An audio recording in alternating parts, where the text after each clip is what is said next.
आचार्य परमेष्ठी अपनी अमृतमय वाणी से कृतार्थ करें। नमोस्तु नमोस्तु नमोस्तु।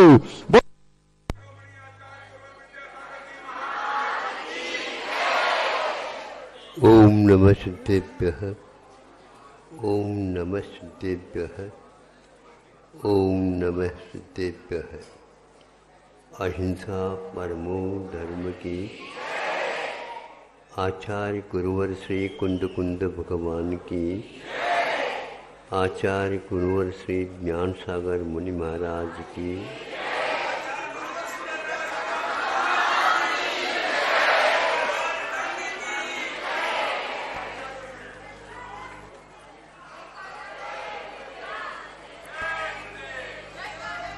बैठा था,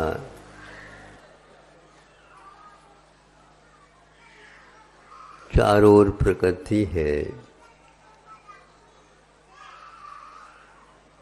पशु पक्षी अपने अपने आनंद के साथ उस प्रकृति का लाभ ले रहे थे। उसी बीच सामने सामने एक मक्खी आई। एक तो नगर में रहती मक्खी और एक वनों में रहती। तो वह मक्खी आते ही बैठ गई। बैठने के उपरांत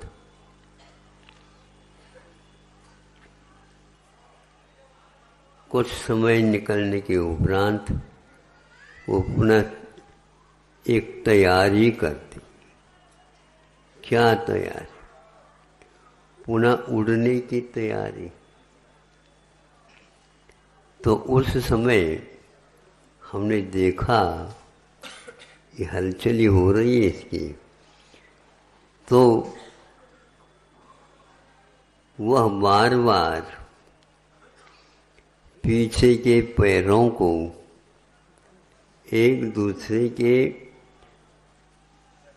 माध्यम से, घर्षण से ठीक ठाक कर रही थी। पंखों के ऊपर भी अपने दोनों पैरों को आगे के और पीछे के इस प्रकार वह साफ साफ कर रही थी।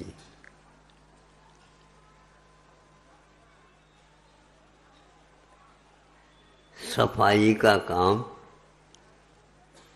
प्रत्येक जीवन में अवश्य होना चाहिए। यदि नहीं हो तो क्या होता है, क्या दशा होती है। आप लोग उपनयन में चश्मा लगाते हैं तो उपयोग कर लिया, बीच बीच में अपनी धोती से या और कोई भी रुमाल से साफ करते हैं और बार बार देखते हैं साफ हुआ है क्या नहीं।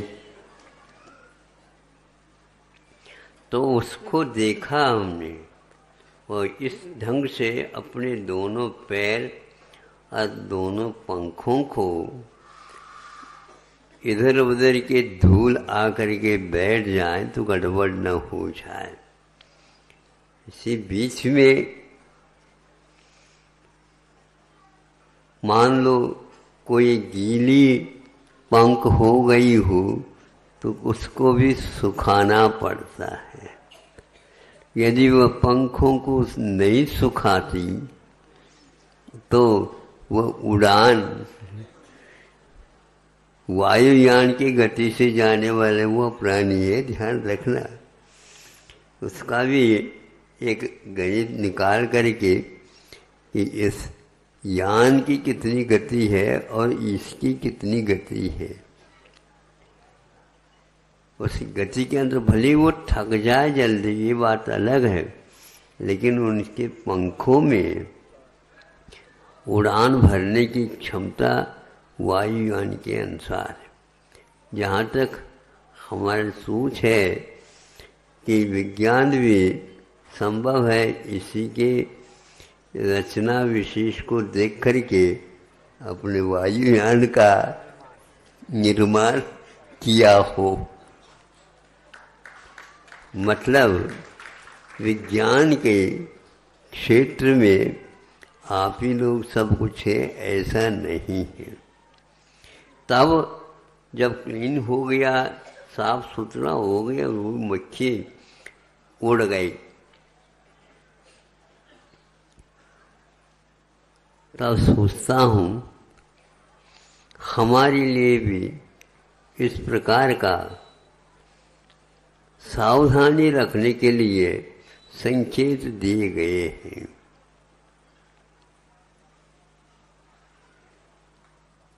छह आवश्यक होते हैं, उनमें कमियां रह जाती हैं, उनके द्वारा लगे हुए दोषों को दूर करने के लिए वे अपने यहाँ सामायिक चारित्र की व्यवस्था की गई। व्रत पंचक परिपूर्ण कारण मवधान युक्ति ने, पांचों व्रतों में जो कमियां आ गई उनको दूर करने के लिए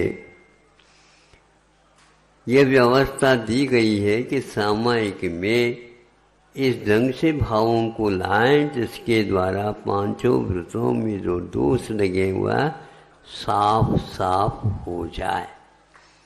प्रतिक्रमण की विधि, पश्चाताप, आलोचना, गर्हा आदि की विधि, इन्हीं सब बातों को लेकर के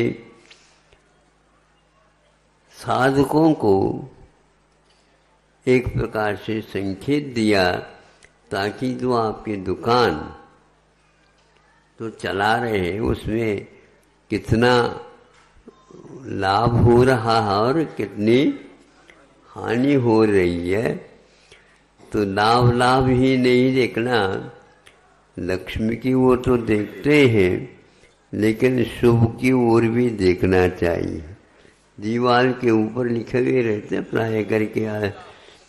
हाँ, ये महाराष्ट्र में परंपरा चलती है, कहीं कहीं पर अन्यत्र थोड़ा थोड़ा है। तो वह सरस्वती के माध्यम से भी बुद्धि को साफ साफ कर लेना चाहिए, लक्ष्मी के माध्यम से भंडार को ठीक ठाक कर देना।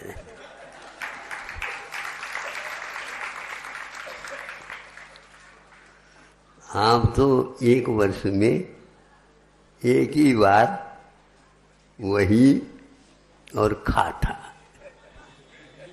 नहीं समझे? वही और खाता।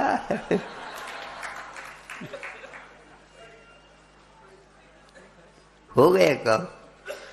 जब मुनाफे के स्थान पर हानि की बात आती है तब पसीना पसीना छूटता है। यह साफ करने की विधि बाहर से कोई भी आकर के चिपके नहीं। श्रावकों को भी चाहिए, श्रवणों को भी चाहिए कि हमारे व्रतों में दोष यदि लग सकते हैं तो इस 5 प्रकार से पापों के संपर्क से होता है। इसको दूर करने के लिए वे सारे के सारे ये साधन बनाए रखते हैं। किंतु आज यह हर क्षेत्र में लागू है, इसको हम भूल जाते हैं। शिक्षा के क्षेत्र में और चिकित्सा के क्षेत्र में ये ऐसे हम अध्ययन करने से नहीं, यूं आसानी से ही हमारे सामने ये बातें आती रहती हैं। शिक्षा का उद्देश्य क्या होना चाहिए, आज वह बिल्कुल गायब हो चुका है। आज सेठ साहूकार भी अपने काम जो परंपरा से थी, खेती बाड़ी भी थी, उद्योग भी था, लेन देन भी था, आदि आदि सब कुछ था, लेकिन शिक्षा को उन्होंने भी हर प्रकार के विद्यालय खोलते चले जा रहे हैं। कौन से शिक्षा कम साइंस ज्यादा। हाँ, शिक्षा कम विज्ञान ज्यादा। विज्ञान कहने से वीतराग विज्ञान को तो कोई याद ही नहीं करता, जबकि उसके साथ भी विज्ञान शब्द लगा हुआ है। कृषि विज्ञान कहलाता है। यह भी आज इसलिए रखते हैं ताकि टैक्स देना न पड़े, ऐसे किसान लोग भी करने लगे। अच्छे अच्छे नेताओं के पास ही सभी प्रकार के विज्ञान के विद्यालय खुल गए। शिक्षा के नाम से भाषा है, राष्ट्रभाषा है, आरोग्य की बात है, आदि आदि यदि है भी, उसके पीछे भी केवल अर्थकरी विद्या आ गई है। गरीबों के बस की बात ही नहीं। तो उसके लिए कैसा किया जाए, तो सरकार कहती है हम आपको लोन देंगे, नमक नहीं खाना और लोन अवश्य ले लेना। सलोना होना चाहिए, अलोना नहीं। यदि है भी, अष्टमी और चतुर्दशी दिन पर्याप्त है। ये क्या आ गई, ये आ गया। चिकित्सा के लिए यदि कहते हैं, कहते हुए हमें भी बुरा लगता है, लेकिन चूंकि आप सुनने के लिए आए हैं, रविवार पर्याप्त है।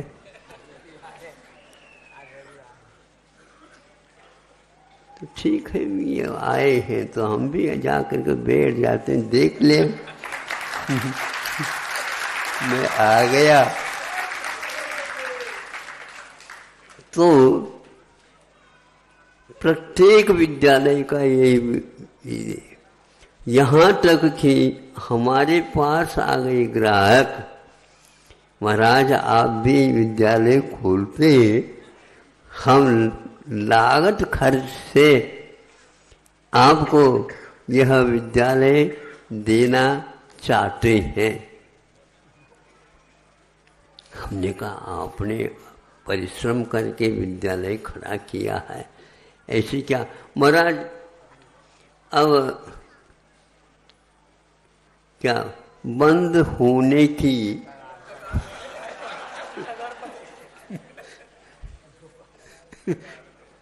ऐसे 3-4 भैया विद्यालय की बात आप कर रहे थे, किंतु यहाँ पर महाविद्यालय चल रहे हैं, बोर्ड लगा हुआ है, लिखा हुआ है हाई लेवल पर वो चल रहा है। नहीं, बहुत अच्छा रहेगा महाराज।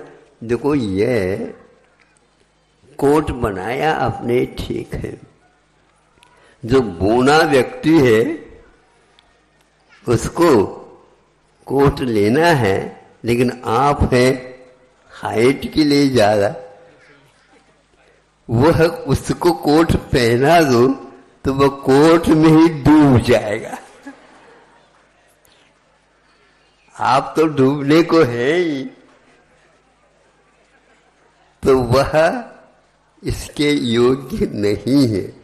हमने कहा कि भैया इसमें शिक्षा ही नहीं, केवल इंजीनियरिंग है, केवल चिकित्सा संबंधी विज्ञान है, केवल प्रबंधन है और कुछ नहीं।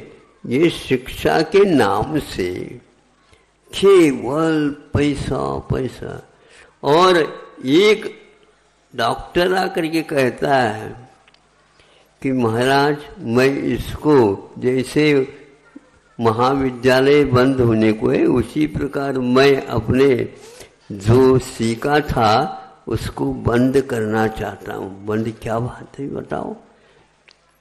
वो MBBS भी था और MD भी था, स्पेशलिस्ट के योग्य भी था, किंतु आज वर्तमान की नीति ने स्पष्ट ही कर दिया कि महाराज ऊपर से लेकर के नीचे तक कमीशन कमीशन, कम इन कमीशन। आइए आइए, आपको कमीशन मिलेगा, आपको देना होगा। जैसे जीवन पर्यंत के लिए आज औषध पद्धति गोलियां चलती है, आप लोगों की तरफ से शिकायत आ जाती है, महाराज आइए का आशीर्वाद दे दो। बहुत परेशान हूँ, बहुत परेशान हूँ। क्यों परेशानी होती है? क्या करें? विश्वास करके हमने एक से दवाई लेना प्रारंभ कर दिया। अब जो है कम से कम भी 10-15 वर्ष हो गए, वो दवाइयों की मात्रा गोलियां बढ़ती जा रही है। ये दवाई भर छूट जाए, और वह रोग के बारे में नहीं कह रहा, दवाइयों के बारे में छूट जाए, परेशान हो गया। चिकित्सा और परेशानी, रोग और अध्यात्म, ऐसा योग जिसको बोलते हैं, नई जीवन में नहीं मिल पाएगा। इन सब बातों को लेकर के कुछ लोग वह उस पेशे को छोड़ने के लिए तैयार हो गए, और वो भी आ गए। कई अपने अपने जो परंपरा से पिताजी काम करते थे, उन्हीं कामों को करके पिताजी भी प्रसन्न, और वह उससे चौगुना प्रसन्न। वह लड़का समय पर जाकर के शुद्ध भोजन करता है, और पिताजी के साथ वह पूजन भी करता, भगवान से कहता है भगवान आपने बड़ी कृपा कर दी और हमें बुला लिया आपने। यह हकीकत है, गलत नहीं कह रहा हूं। इसी प्रकार आज जो कोई भी उद्योग है, बड़े बड़े महाविद्यालय बन रहे हैं, लेकिन वहां पर कुछ गड़बड़ियां चल रही। इसके अलावा और दूसरा हम बताना चाहते हैं, आप बुरा न मानियो, क्योंकि आज विद्यालय में विद्या अध्ययन कम, किंतु कोचिंग सेंटर जिसको बोलते हैं, महाविद्यालय के लिए महान योग्य स्थान का भी निर्माण किया गया है, और इन दोनों का सबका संबंध रहता है। उस कोचिंग सेंटर में जो कुछ भी मिलता है वह विद्यालय में नहीं मिलता, और विद्यालय में जो पाठ्यक्रम है वहाँ पर नहीं होता। अब कैसा वो वहाँ का लेना अनिवार्य हो गया बच्चे को। माता पिता ये कहते हैं कि आपने को इधर जाना ही है। वह दिन भर इसमें रहता, विद्यालय में जाए वहाँ पर काम होता नहीं है, और सेंटर में जाए तो सुनो ऐसे बने हैं, बताते हैं। पहले जब विद्यालय होते थे 30 या 40 बहुत हो गए विद्यार्थी, उसको संभालते थे शिक्षक शिक्षिकाएं। और अच्छे ढंग से प्रत्येक की बात सुनते थे और उनको बताते थे और भी कह देते थे और आवश्यक हो जाए तो कल भी आ जाना, हम बता देंगे। किंतु आज कुछ नहीं, कम हियर कम हियर, सुनते जाओ। कम ये क्या है? 200, 300 एक कक्षा, उसको हम कक्षा नहीं कह सकते हैं, किंतु सिनेमा हॉल जो छवि गृह होता है, ऐसे बच्चे बैठे रहते हैं और ये सुनाते रहते हैं। क्या सुना रहे हैं? वो शिक्षक तो निष्णात है उसमें, किंतु आपको सुनने में आ रहा है क्या? नहीं, आवाज तो आ रही है, समझ में क्या, लेकिन जाना आवश्यक है। वो भर दी गई। जो पैसा खर्च विद्यालय का होता उससे कई गुना उससे हो रहा। और वहाँ विद्यार्थी आता, महाराज किसी भी प्रकार से पिताजी समझ ले हमारी क्या दशा है, वह हराना नहीं चाहता। सुन रहे हैं और आप लोगों ने सुना भी होगा, लेकिन फिर भी क्या ऊपरी बाधा है आपको समझ में नहीं आता। ऊपरी बाधा का अर्थ भगवान का नहीं, भूतपूर्व, अभूतपूर्व, हाँ बाधा है, समझ में नहीं। आत्महत्या की संख्या हमने सुना, एक नगर में एक वर्ष के भीतर 35 से 40 संख्या तक, इस प्रकार आप ही लोगों ने सुनाया, आत्महत्या हो रही है। भोजन की व्यवस्था नहीं, सोने के लिए कोई समय नहीं, और धीरे धीरे मंदाग्नि के शिकार विद्यार्थी होते जा रहे हैं। क्या पढ़ा रहे हैं क्या नहीं, यह हम कुछ समझ में नहीं आता। और नौकरी मिलने के उपरांत भी बच्चे आकर कहते हैं, महाराज ऐसे कोई भी उपाय बताओ जिसके द्वारा हमारे घर में जैसा चल रहा था उसी प्रकार मैं अपनी पत्नी को भी लेकर के आया हूँ, बच्चे भी दोनों, उनको मैं पढ़ाना नहीं पढ़ाने का संकल्प लेकर के आपसे यहाँ विदा हूँगा। हाँ, आगे नहीं पढ़ा हुआ, ऐसे कई इंजीनियर पढ़ने वाले सब छोड़ करके आ रहे हैं। निरुपयोगी विद्या शिक्षा इसी को बोलते हैं। विदेशी शिक्षा कागज के फूल पे भ्रमर बैठा है।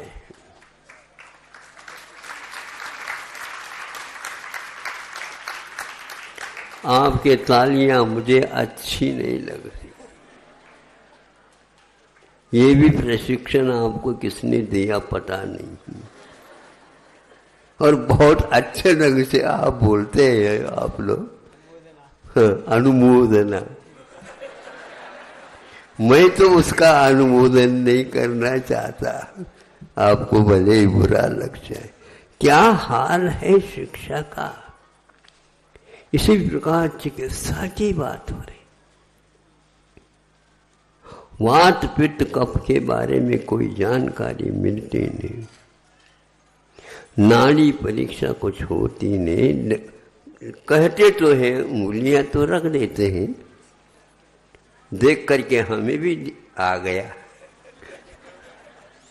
भीतर का क्या ख्याल है ये कुछ पता नहीं है, निदान ही नहीं। निदान के लिए केवल बड़े बड़े यंत्र है लगे हुए हैं, उसके माध्यम से होता। दवाइयां आ जाती हैं बाद में, या रोग पहले आ जाता है, दवाइयां फिर तैयारी होने लग जाती है। अनेक प्रकार के रोग उत्पन्न हो रहे हैं। किसी के पास अनिवार्य रूप से कोई भी उनको यह नियम नहीं दिया जा रहा है कि हाँ हम इसको ठीक कर देंगे। धीरे धीरे डॉक्टर लोग भी प्रयत्न हम करेंगे। बाकी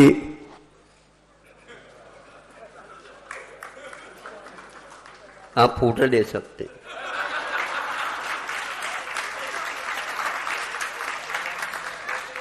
कि क्या है मतलब अच्छे अच्छे डॉक्टर लोग भी हाथ खड़े कर रहे हैं। इन सब बातों को लेकर के शिक्षा के बारे में आप लोगों को अवश्य समझना चाहिए, और चिकित्सा के बारे में भी। आयुर्वेद को आप यदि ऊपर उठाना चाहते हो, आपके लिए हम अवश्य अनेक वैद्यों को, अनेक निष्णातों को और अनेक इसकी प्रतीक्षा में रत है, ऐसा कोई उपयोग हो संभव है। कई विशेष वैद्य हमारे पास आ रहे हैं जो विदेश में भी जाकर के इस आयुर्वेद का प्रचार प्रसार कर रहे हैं, और ऑनलाइन में यहाँ पर भी कोई चाहेगा कुछ दिनों के उपरांत वह शिक्षा, वह संकेत, वह प्रणाली आपको यहाँ पर भी मिल सकती है। ऐसे वैद्यों के सामने कहा गया है, उन लोगों ने लगभग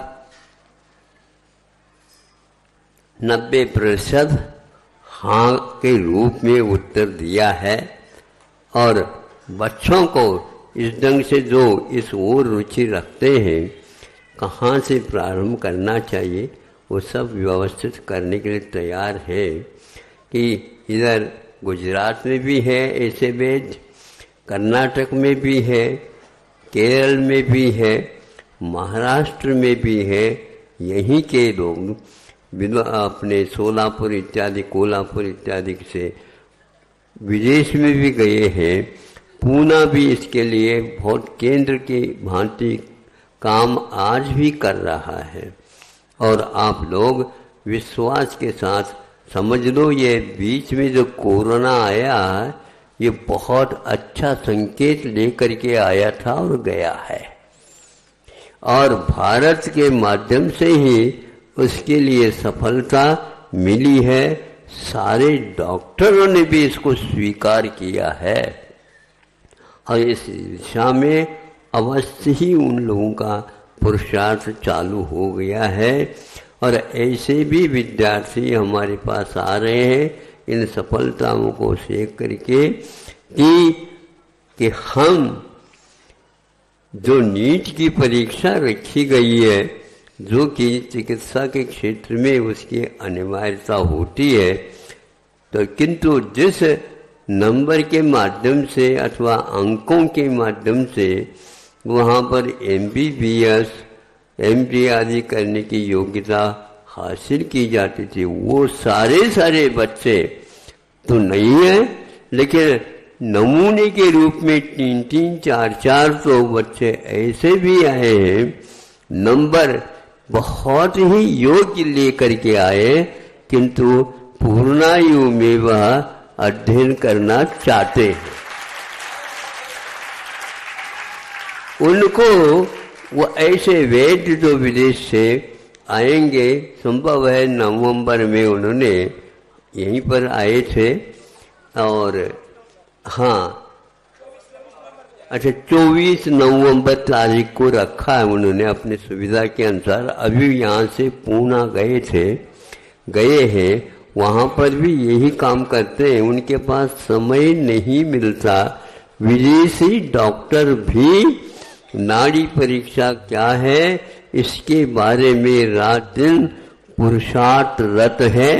इसलिए पैसे के लोभ को छोड़ दो और एक प्रकार से ऐसे विद्याएं जिनके माध्यम से अपना जीवन कभी भी बनने वाला नहीं है उसको देखना भी नहीं चाहिए और बच्चों को भी उसी प्रकार का शिक्षण देना चाहिए। कटु वचन भले ही है, लेकिन ये ध्यान रखा कोरोना जो है कटु से कटुतर क्या है वो काढ़ा जिसका बनता है, चिरायता नहीं, उसका नाम दूसरा है, गुडविल नहीं, हाँ गुडविल है। अमृता भी इसको कहते हैं और उसके माध्यम से अच्छे अच्छे मिनिस्टर लोग भी उसी को लेते थे और उसी का प्रचार प्रसार वो करते भी थे, ऐसा सुना है। तो ऐसे ही आप लोग ये तो काढ़ा है, काढ़ा तो है पक्का है, गोलियां तो नहीं है, लेकिन गोलियों के खाने से दो विश्लेष निकल सकते हैं। गोलियां कहाँ छाती से में लग गया, गुड़वेल उसके ऊपर भी काम करता है।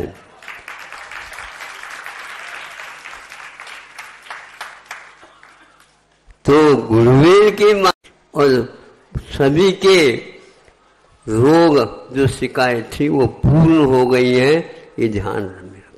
कोई भी व्यक्ति गुड़वेल ले काढ़ा ले और नहीं बचा तो ये ऐसा नहीं हुआ, ऐसा यह परिणाम सुनने को मिला है। प्रशंसा नहीं किंतु गुणानुवाद तो होना ही चाहिए। अहिंसा परमो, हाँ कटु प्रयोग, ये उसे रुचता जिसे आरोग्य पाना होता है। हाँ हाय खो है। अहिंसा परमो धर्म की